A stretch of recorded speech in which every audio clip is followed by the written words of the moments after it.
C'était en 1965, au cœur du Kenya colonial, dans un petit village appelé Maragua. Njeri, une jeune femme ambitieuse et vive, rêvait de devenir enseignante pour inspirer la prochaine génération. Orpheline depuis l'âge de 10 ans, elle vivait avec sa grand-mère qui l'encourageait dans ses études malgré les nombreux défis. Wanjala, un jeune homme du même village, travaillait comme forgeron.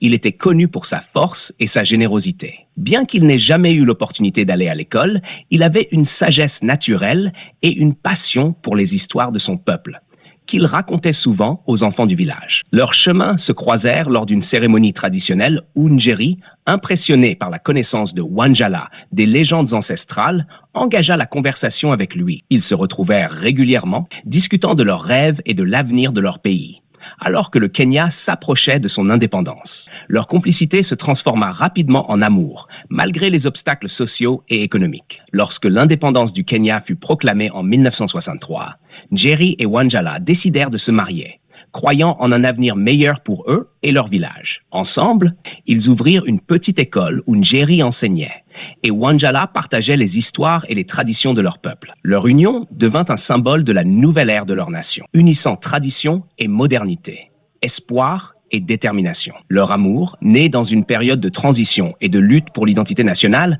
inspira beaucoup d'autres dans leur communauté. Ils vécurent une vie pleine de défis, mais également de joie, en contribuant à l'éducation et à la préservation de la culture de leur peuple. Leur histoire devint une légende locale, rappelant à tous que l'amour et l'unité pouvaient surmonter les épreuves les plus difficiles.